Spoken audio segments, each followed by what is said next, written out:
Hello everyone, I am Idona John Baptist with the Channel 5 News in the headlines. The headliners for this year's World Creole Music Festival revealed. A reunion village to accommodate foreign reunion and Creole Festival patrons this year.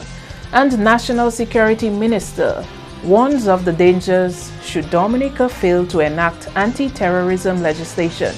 The details of the news after this.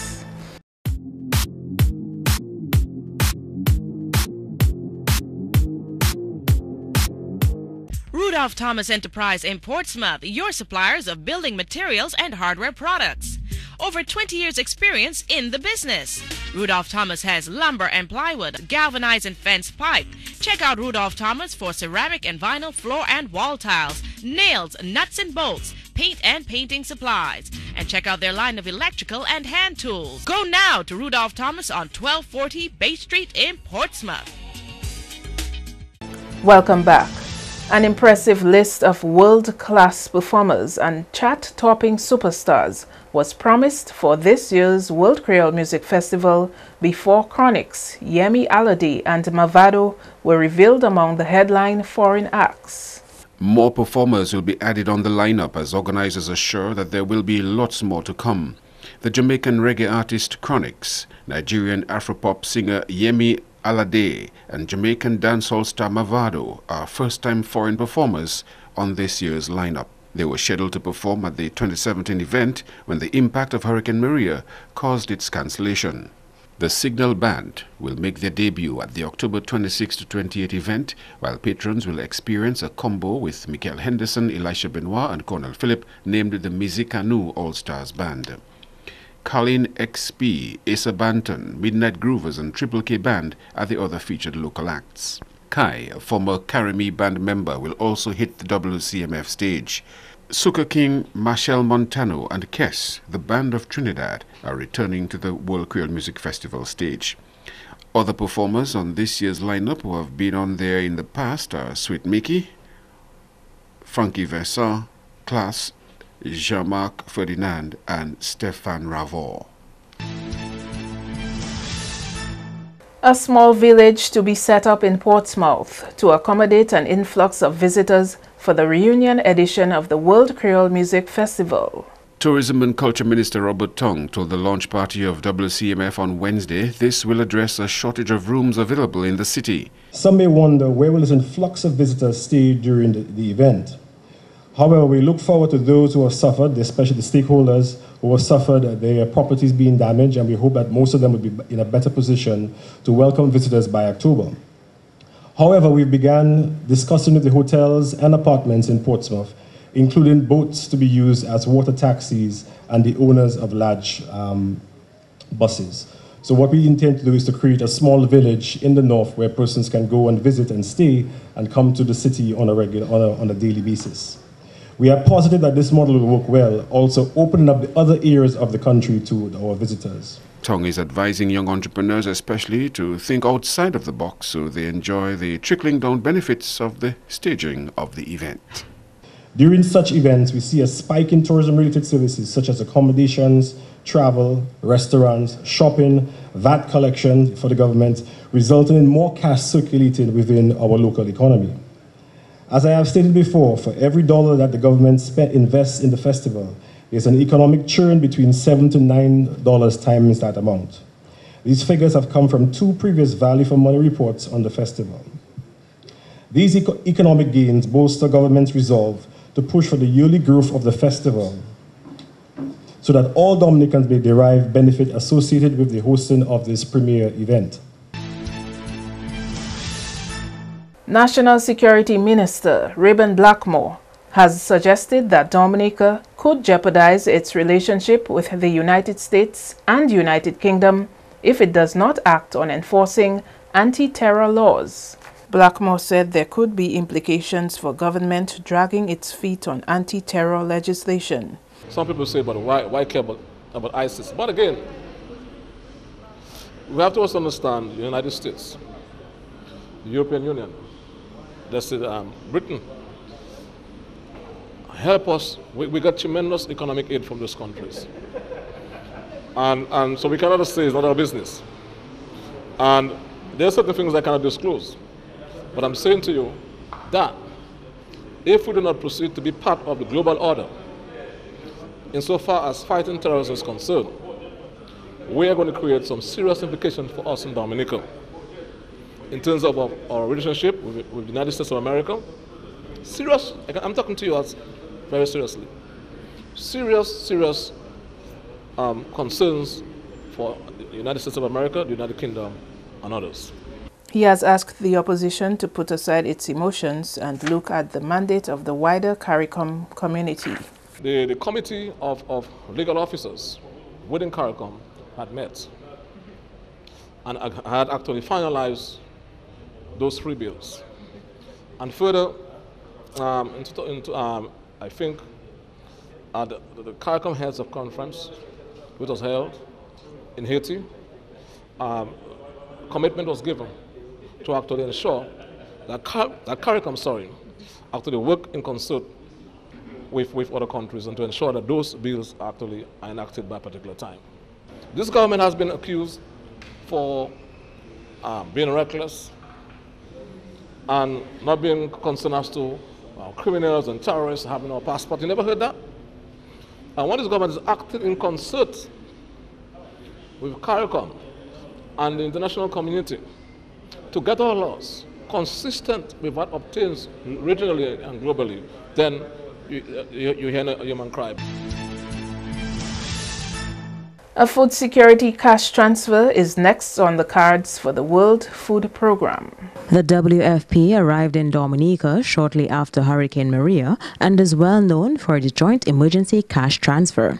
This cash transfer, a collaborative effort with UNICEF and the Ministry of Social Services, ran from December 2017 for 3 months and distributed over $8 million to thousands of vulnerable people in Dominica. Head of mission for the WFP in Dominica, Benjamin De Barros, says the organization will focus on food security for its next project. We are in discussion with the Ministry of Health and Social Services now in order to design a new part of this operation, a food security cash transfer. The idea is more to put a greater focus on preparedness. The previous cash transfer was focused on the emergency. There was a lot of need after Hurricane Maria hit Dominica. This time, as we are already in the hurricane season, we need people to get better prepared for this hurricane season. So the focus of this cash transfer will be really focused on preparedness. Outside of the food security cash transfer, the WFP also collaborated with the government to set up a logistic operation. And while this particular project is wrapping up, De Barros says it was a fruitful process. We helped, supported the government from September until June. And the other UN agencies and NGOs in terms of transportation, storage and so on. So during this period we as well provided some trainings to government staff, the Office of Disaster Management, for example, DASPA, trainings on storage, items handling, building of warehouses and so on, supply chain as well. So all this knowledge has already been passed on to the government, but we are here to support, and if needed, we can give some more trainings. De Barros observed that a lot of effort is being put into preparedness for the 2018 hurricane season and says while the World Food Program will not be setting up an office in Dominica, the WFP will provide assistance should another weather event affect the country. I think that the government is making a lot of efforts in its preparedness activities. As you know, to be prepared for a Category 5 hurricane, it's complicated. A Category 5 hurricane is something that was not expected last year. So I think that the government is doing well. It's a long process. And all the international community, and especially the World Food Program, is here as well to support the government if needed. Coming up on the Channel 5 News, updates on 2 major road accidents heard this week and much more news. Stay with us.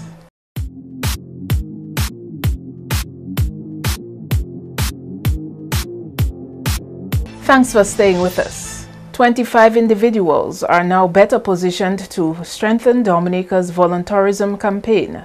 Andrea Louis explains. Volunteerism is the practice of people going on a working holiday where they volunteer their time, skills, and energy to help make a difference in communities around the world. Dominica's volunteerism initiative was launched last year following Hurricane Maria and focused on areas such as the cleanup of tourist attractions like the Indian River and the Waitukubuli National Trail. Earlier this week, a 3-day training was held to enhance the tour packages under the volunteerism initiative. Chairman of the Discover Dominica Authority, Benoit Badwell, says volunteerism is a sure way to get the country back on its feet after Hurricane Maria. The issue of volunteerism was one of the first things that came in terms of how we get persons to again begin to look at Dominica and to seek to help us to put ourselves back on our feet. And clearly, Discover Dominica, or people in there, are beginning to take advantage of the situation because in building back Dominica better and stronger, we need all the help that we can get. And so, as you can see, after the hurricane, we had lots of assistance from various agencies, but from our standpoint in terms of bringing back our tourism, we had to endure going through the process of trying to get persons with various backgrounds to help us to bring back our industry. Tour operators, dive operators, and hoteliers were among the 25 who participated in the volunteerism workshop. Minister for Tourism and Culture, Robert Tang, encouraged the participants to capitalize on the opportunities available to them through volunteerism. I see volunteer tourism as a tremendous opportunity. And like Mr. Badwell says, and like my father has said to me for many, many years, opportunity favors the prepared. And by you being here, not only have you seen the opportunity, you've also been armed now with the information to allow you to execute what you're trying to do. And nowadays, there are many conscious people who want to find a way of giving back. And this is the perfect opportunity to give back. And there are many different ways to give back. So there are some persons who want to come and who have, let's say, contracting skills. That is an avenue for volunteer tourism. They can come down for a week, work on a small building. What you want is that you've completed the project. They can complete the project in 1 week and go back up. Barbadian trainer Joan Leacock facilitated the 3-day workshop. One thing I will say, you have a clean slate in which to continue to break forth and move into establishing standards and criteria. So you can make Dominica greater again by establishing what you need to put in place to ensure A, this does not happen again, and B, to use it to the benefit of the country and everybody in it. The people of Petit Savan may not have the benefits of a village council currently, but that does not mean that they are lacking representation. Former Village Council Chairman Edward Thomas says the council has been dissolved for several months now. Thomas himself and the council clerk are still very much involved in facilitating the residents as the needs arise.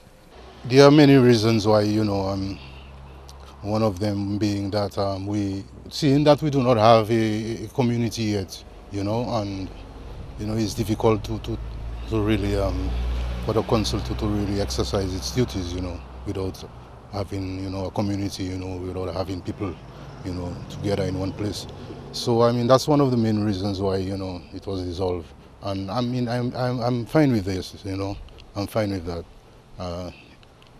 Seeing that it takes money to run the council as well, and seeing that we were not able to do anything, so this money could be diverted to somewhere else to do something else. Fair enough. But that doesn't mean that the council responsibilities have stopped. They still go on. There's certain things you must still do. Yes, still I am one of the main signatories of the council. I'm still there doing what whatever duties that comes my way. I mean, so we have the paupers allowances to deal with every month. So I mean, we are dealing with that and other issues, you know, community members will take to me, the clerk. And there is also the resettlement committee as well. You know, this committee is still functioning, so I mean, we have help. There is help. The people of Pilit Savan were forced to leave their community after the devastation caused by Tropical Storm Erika. The small, close-knit community suffered serious infrastructural damage and loss of life. Government subsequently evacuated the community and later placed it on a list of communities designated as disaster areas. Since then, the displaced residents have enjoyed rented apartments paid for by government. But since Hurricane Maria, some of these dispersed individuals have been struggling to find alternative accommodation. A child hit by a truck near the Aid Bank this week is reportedly recovering well at the Princess Margaret Hospital. Police say they are continuing to investigate the circumstances surrounding the accident on Charles Avenue this week in which the young child was injured. The police PRO, Acting Inspector Simon Edwards, has confirmed that the matter is under investigation.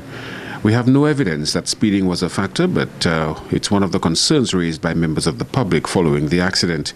With police investigations ongoing, the details as to how that accident occurred remain sketchy. No word of anyone being charged in connection with the accident so far. The accident appeared to have taken place at a time when there were significant numbers of students moving about. From what we can hear on the video, the victim of this accident may have been a young boy, but we are unable to confirm his age.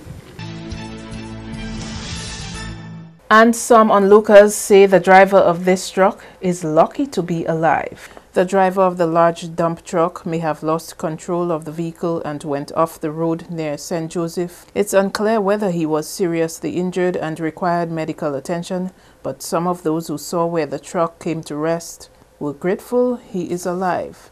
When contacted, the traffic department was unable to assist us with details concerning the accident. Channel 5 News is unable to confirm the condition of the driver or any other person who may have been on that truck at the time of the accident.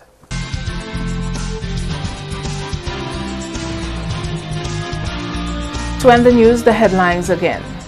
The headliners for this year's World Creole Music Festival revealed. A reunion village to accommodate foreign reunion and Creole Festival patrons this year.